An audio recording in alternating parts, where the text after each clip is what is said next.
Iran ने चेतावनी दी है कि वो अमेरिका के ऑयल इंफ्रास्ट्रक्चर को पूरी तरह से बर्बाद कर देगा। ईरान ने सख्त लफ्जों में कहा है कि तुमने जो हिमाकत खार्ग द्वीप पर की है उस पर हमला करके उसकी तुम्हें भारी कीमत चुकानी पड़ेगी।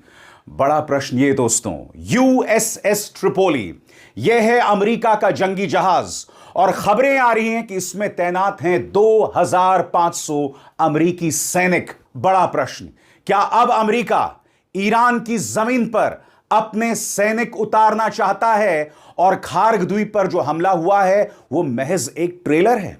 ईरान ने कहा है कि हिमाकत करके तो देखो, हम तुम्हारा इंतजार कर रहे हैं। और ये बात अब्बास अरागची ने, ईरान के विदेश मंत्री अब्बास अरागची ने बहुत पहले कह दी थी जब इस जंग की शुरुआत हुई थी कि आप जमीन पर उतरिए तो सही, ऐसा मजा छकाएंगे कि 7 जन्मों तक आप याद रखेंगे।